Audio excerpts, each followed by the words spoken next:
আসসালামু আলাইকুম এভরিওয়ান, আমি আব্দুল মান্নান খান আবারও আপনাদের মাঝে বাইনারি থেকে হেক্সাডেসিমেলে রূপান্তর নিয়ে উপস্থিত হয়েছি।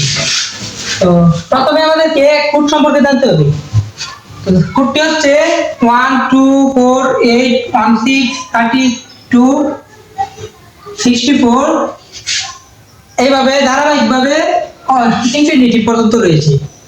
তো এই কোডের আমরা জানতে হবে হেক্সার 1 বিট সমান সমান বাইনারি 4 বিট। হেক্সার 1 বিট সমান সমান বাইনারি 4 বিট, মানে হেক্সার 1 বিট সমান সমান বাইনারি 4 বিট। 1 2 3 4 হচ্ছে বাইনারি 4 বিট। অর্থাৎ বাইনারি থেকে হেক্সার রূপান্তর বা হেক্সার থেকে বাইনারি রূপান্তরে আমরা যদি এই কোডটি ব্যবহার করি, সেখানে শুধু 4 বিটের কোডটি ব্যবহৃত হবে এবং পরের টুকু ব্যবহৃত হবে না।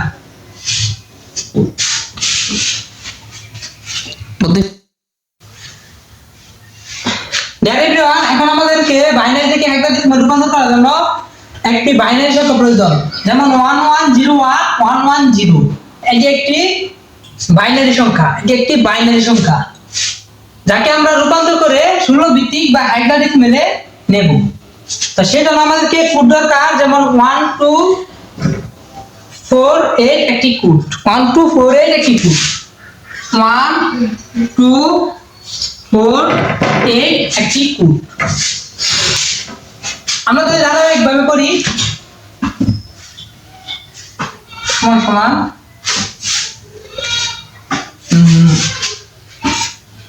0 1 1 0 1 1। আমাদেরকে প্রথমে ডান দিক থেকে বাম দিকে ক্যালকুলেশন করতে হবে। ডান দিক থেকে বাম দিকে ক্যালকুলেশন করতে হবে। যেমন আচ্ছা, বাইনারি 1 আর 0 এর মানে কি? বাইনারি 1 আর 0 সাধারণ কোনো 1 0 না, কারণ আমাদের কম্পিউটার, আমাদের মেশিন কিন্তু আমাদের মানুষের বোধগম্য ভাষা বোঝে না। তাদের আলাদা একটি বোধগম্য ভাষা রয়েছে, যার জন্য আমাদের বাইনারি প্রয়োজন। এই 0 মানে হচ্ছে অফ আর 1 মানে হচ্ছে অন। 0 মানে হচ্ছে অফ, 1 মানে হচ্ছে অন। অফ আর 1 মানে হচ্ছে অন। আমরা যদি এখন ধারাবাহিকভাবে করি 1 0 1 1, এই 1টি 0 আছে বা অফ আছে, আর এগুলো 1 আছে অন। তো যেগুলো 1 থাকবে সেগুলোকে আমরা যোগ করব। যেমন যদি আমরা এটাকে যোগ করি, তাহলে হবে 8 4 2 সমান সমান হবে 14। এটা হবে 1 4। আমরা জানি বাইনারি আর হেক্সাডেসিমেলে 14 বলতে কোনো শব্দ নেই, 14 বলতে কোনো সংখ্যা নেই। সেটা বা হেক্সাডেসিমেলে 14 সমান সমান হচ্ছে কি? হেক্সাডেসিমেলে 14 সমান সমান হচ্ছে ই। আমরা যদি ধারাবাহিকভাবে পরেরটুকু করি, তাহলে হবে এখানে বিট সংখ্যা হচ্ছে 3, আমাদের আরেকটি বিটের প্রয়োজন। আমরা জানি বাম পাশে শূন্যের কোনো মূল্য নেই, তাই আমরা একটি শূন্য যোগ করব। এখানে 1টি অফ থাকবে এবং 2 4 1 থাকবে এবং 8 অফ থাকবে। তাহলে আমরা যদি যোগ করি, তাহলে হবে 6। তাহলে হবে আনসার হচ্ছে 6 ই। এটা হচ্ছে আনসার।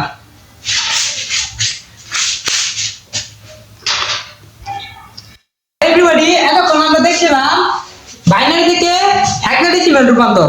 এখন দেখবো হেক্সা থেকে বাইনারি। হেক্সা থেকে বাইনারিতে রূপান্তর।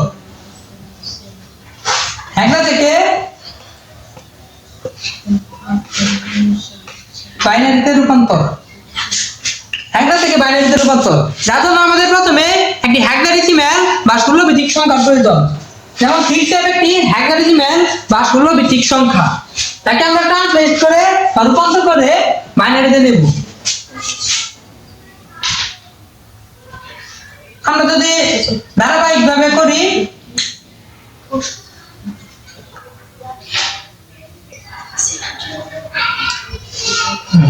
6f f সমান আমরা জানি 1/15 15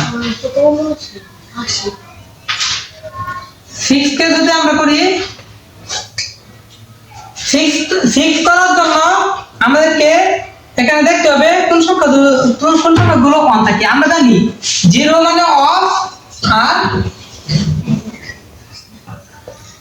1 মানে হচ্ছে অন। 0 মানে অফ আর 1 মানে হচ্ছে অন।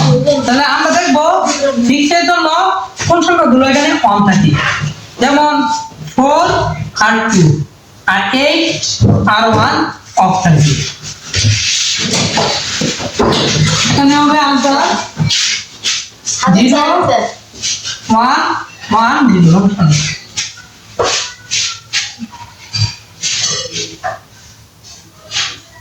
আমরা যদি ধারাবাহিকভাবে পরেরটা করি তাহলে আমাদের দেখা যাচ্ছে সম্পূর্ণ সংখ্যাগুলো কম থাকবে, সম্পূর্ণ সংখ্যাগুলো কম থাকবে। যেমন आंसर হবে 1 1 1। आंसर হচ্ছে আমরা জানি বাম পাশে শূন্য বললে নেই, তাহলে আমরা 1 1 0 1 1 1 এটি হচ্ছে ষোলো ভিত্তিক সংখ্যার একটি সংখ্যা आंसर। ডিয়ার এভরিবডি, আজকের এই ভিডিও এই পর্যন্তই। ইনশাআল্লাহ আপনাদের মাঝে প্রতিনিয়ত এইভাবে ক্লাসে উপস্থিত থাকব। আপনাদের ভালোবাসা দিয়ে এবং সাপোর্ট দিয়ে আমার পাশে থাকবেন। ইনশাআল্লাহ আপনাদেরকে এইভাবে আমি সহযোগিতা করার চেষ্টা করব। আসসালামু আলাইকুম।